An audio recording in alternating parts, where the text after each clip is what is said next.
Монголын оюутны өдөр тохиож байгаатай холбогдуулан оюутнууд цус андуулах 7 хоногийн аян буюу амьдрал бэлэглэх аян зохион байгуулж байна.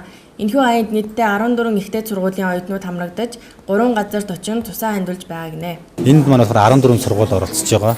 3 газар цус авж байгаа. Энэ ч цусны үндэсний төвдөр, Баянгол дүүргийн цусны үндэсний төвдөр тэгээ явуулын бааз гэсэн байдлаар 3 байдлаар авч. Нэг хэсэг нь болохоор суурин хэлбэрээр цуглуулах үйл ажиллагаанд өнөөдөр энэ дэм арга хэмжээ болж байна.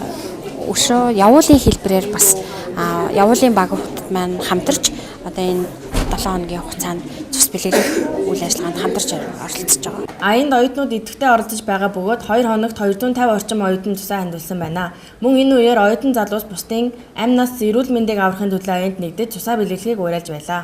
Залуу донорудаа бол энэ донорын сайн цусаа огч бэлэглэвэ.